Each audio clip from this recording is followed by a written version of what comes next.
Shalom Chaverim. Welcome.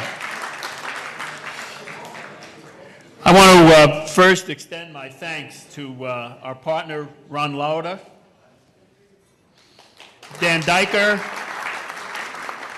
M.K. Shai Hermesh, and all of their colleagues at the WJC. Thank you very, very much for being our partner. Speaker of the Knesset, Ruvi Rivlin, the Minister of Public Diplomacy and Affairs of Israel, Yuli Edelstein, and to the many cabinet ministers and members of the Knesset who are joining us tonight and over the next several days. This conference, this consultation to be precise, is long overdue and in my view desperately needed.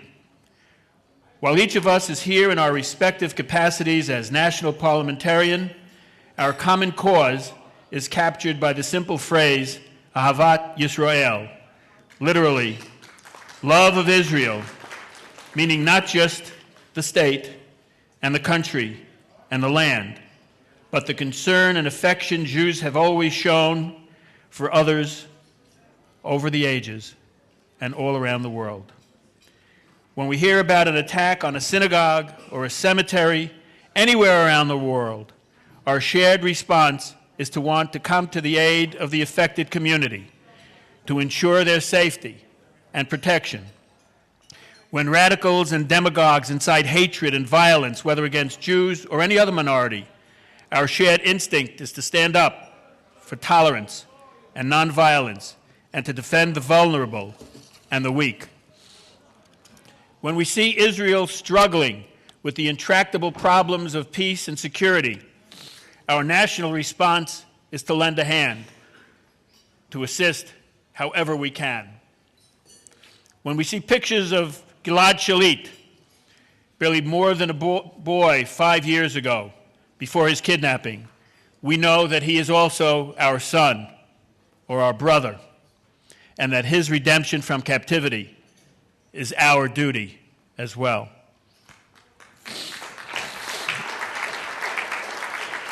It is my hope that this conference, this consultation, will give us all an opportunity away from the votes and the caucuses and the whip counts and the local politics to really engage with some of the most important issues facing our international community, and specifically the state of Israel and the Jewish people, and to consider what we as a group can contribute.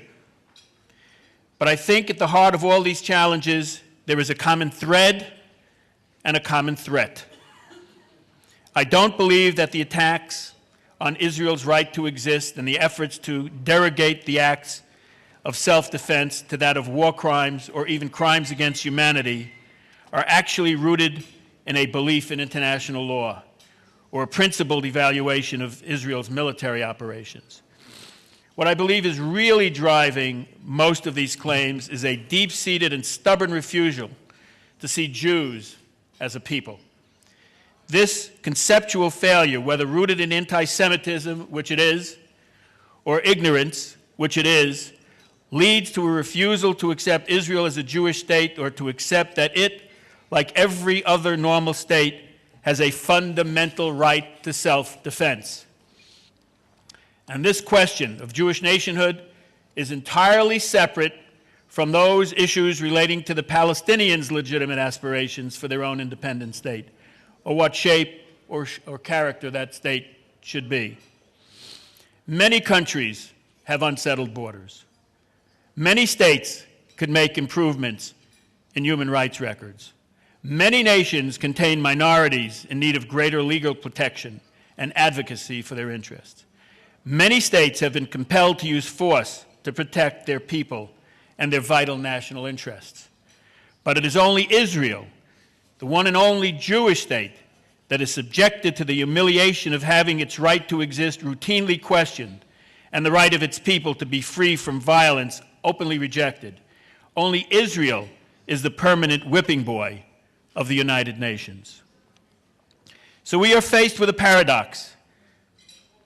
While the anti-Semitism and discrimination that Jews have historically faced and in many places rightfully still continue to fear is based on the views of Jews as a people apart, The ongoing assault on Israel's legitimacy is built upon the idea that Jews are not a separate people and that are thus not entitled to self-determination. And there are other contradictions also worth considering. While Israel's armed forces have never been stronger, and Israel's economy has never been stronger, and Israel has reestablished its deterrence with Hezbollah and Hamas, and the frequency of suicide bombings has all but ceased, I would like to argue that in even some more important ways, Israel has never been less secure. Moreover, I'd suggest that Israel may be less secure in exactly those areas we may have considered before to be the least vulnerable. Israel's long-standing strategic deterrence is waning in efficacy. After a surprisingly successful international effort to impose sanctions on Iran and the welcome surprise of the Green Revolution, the Ayatollahs have strengthened their grip on power, and despite the sanctions are progressively, steadily moving toward their goal of being able to deploy nuclear arms. All those unacceptable lines in the sand keep getting washed away by an incoming nuclear tide. Israel's regional security environment is in flux. The alliance with Turkey and peace agreements with Egypt and Jordan that provided the foundation for the Middle East peace process either collapsed or collapsing are all under strain from the democratic revolutions of the Arab Spring. And Israel's military advantages for conventional war are being subtly undermined by asymmetric technologies like cheap rockets and the innovative use of international law as a shield for terrorists, as an effective political bludgeon against legitimate self-defense.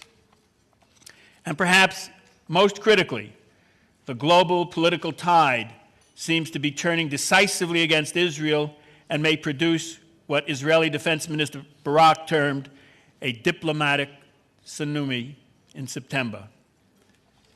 Global frustrations and impatience with the peace process, already high, have been amplified by fears and the implications of the Arab Spring.